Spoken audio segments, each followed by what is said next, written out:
ప్రియమైన దేవుని పిల్లలారా, ప్రభువైన యేసుక్రీస్తు వారి పేరట మీ అందరికీ వందనాలు. ప్రభువు పేరట మీ అందరికీ శుభములు, దీవెనలు కలుగునుగాక.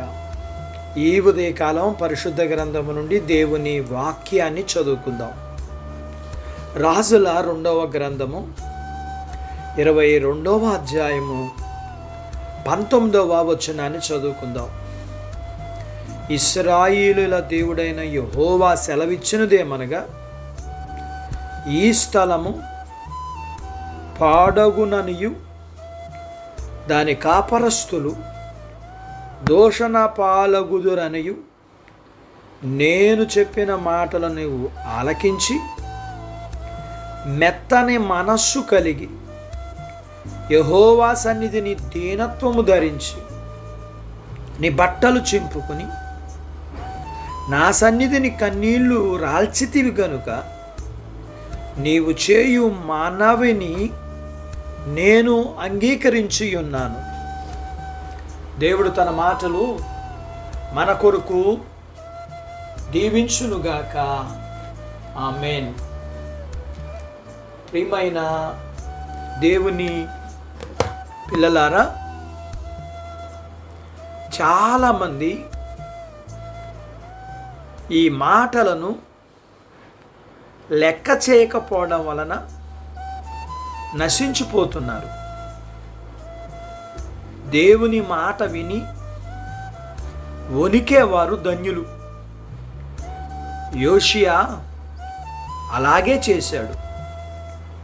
యూదా పాపముల నిమిత్తం దేవుడు గొప్ప కీడును పంపిస్తానని తీర్మానం చేసినప్పుడు హోషేయ ప్రభు సన్నిధిలో మెత్తని మనస్సు కలిగి విధేయుడైనందున ఆ కీడు తప్పించుకోగలిగాడు. అలాంటి విధేయత చూపించగలిగితే మెత్తన మనస్సు మనకుండాలి. అలాంటి దీనత్వాన్ని నేర్చుకోవాలి. అలా అయితే మనం కూడా కీడు నుండి తప్పించబడతాం. ఈ రోజుల్లో జరుగుతున్న పాపపు క్రియలను బట్టి నీవు నిట్టూర్పులు విడుస్తూ ఏడ్చినట్లయితే దేవుడు నీ మీద ఒక ముద్ర వేసి నన్ను ప్రత్యేకపరుచుకుంటాడు. దేవుని చేత ప్రత్యేకించబడిన వారు, ఆయన యందు భయభక్తులు ఉన్నవారు, ఆయన వాక్యం అంటే భయం వనకు కలిగిన వారు, దేవుని చేత ప్రత్యేకించబడిన వారు ఒక క్షేమకరమైన స్థానానికి చేరేంత వరకు ప్రజలను వారి పాపాల నిమిత్తం హతం చేయడానికి నియమించబడిన దూత తన కత్తిని వరలోనే ఉంచాలని దేవుడు అతనికి ఆజ్ఞ ఇచ్చాడు. ఈ కాల పరిస్థితులు మనలను భయపెడుతున్నాయా?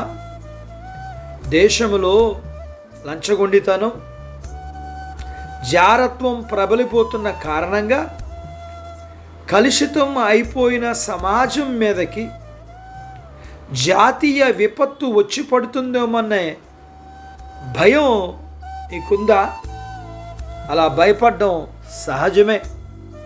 అయినప్పటికీ ఈ వాగ్దానం మీద ఆధారపడు. నేను నీ పితరుల యొద్దకు నిన్ను చేర్చెదను. నీవు నెమ్మది నొందినవాడవై సమాధికి చేర్చబడుదువు. నేను ఈ స్థలము మీదకి రప్పించబోవు కీడును నీవు నీ కనులతో చూడనే చూడవని అతనితో చెప్పాడు. ఇంకా మన విషయంలో మనకున్న గొప్ప నిరీక్షణ ఏమిటంటే, మన ప్రభువు త్వరలో వచ్చి మనకున్న బాధలన్నిటినీ కన్నీటిని తుడిచివేసి మన దుఃఖ దినాలన్నీ తీసివేసి తనతో నెమ్మది కలిగిన జీవితం ఉండడానికి ఆయన మన కోసం వస్తున్నాడు. అట్టి బాధ్యత దేవుడు మనకు దయచేయునుగాక. ఆమేన్. ప్రార్థించుకుందాం. నాతో పాటు ఏకీభవించండి. మమ్మలను మిక్కిలిగా ప్రేమించిన మా ప్రియ పరలోకపు తండ్రి, మీ పరిశుద్ధ నామమును బట్టి మీకు వందనాలు. ఈ ఉదయకాలం మీ పాదాల దగ్గర మీ లేఖనాన్ని మేము నేర్చుకోవడానికి సహాయం చేశారు. నేర్చుకున్న లేఖనపు సత్య ప్రకారం మేమందరము మీ ఎడల భయం కలిగిన వారిగా, భయభక్తులు కలిగిన వారిగా, మీ కొరకు ప్రత్యేకించుకున్న వారిగా మేము మీ ఎదుట మేము మారు మనసును కలిగి కన్నీరు కార్చి ప్రార్థించే జీవితాలను కలిగి మీ చేత అంగీకరించబడే జీవితాలను మేము కలిగి ఉండగలగటానికి సహాయం చేయండి. మీ బిడ్డలు మీరు దీవించండి అయ్యా. జ్ఞాపకం చేసుకోనండి. చిన్న బిడ్డలను, యవనస్తులను, వృద్ధులను, స్త్రీలను, పురుషుల్ని జ్ఞాపకం చేసుకోండి. వారి చదువులు, ఆరోగ్యాలు, ఉద్యోగ ప్రయత్నాల్లో విజయాలు ఇవ్వండి. ఉద్యోగాలలో ప్రమోషన్స్ ఇవ్వండి. చేతి పనులు, వ్యాపారాలు, పొలాలు, పశువులను దీవించండి. వివాహాలు కాని వారికి అవటానికి, గర్భఫలములు లేకున్న వారికి ఇమ్మని, గర్భఫలములు కలిగిన వారికి సుఖమైన ప్రసూతి ఇమ్మని, ప్రసూతి అయిన తల్లి పిల్లలకు ఆరోగ్యాలు ఇమ్మని, మీ పిల్లల అవసరాలు, సమస్యలు, బలహీనతలు, రుణాల నుంచి విడిపించి మీ పిల్లలను దీవించమని యేసు ప్రభు వారి పేరట స్తుతించి ప్రార్థించి అడిగినవన్నీ పొందుకొని ఉన్నాము తండ్రి. ఆమేన్.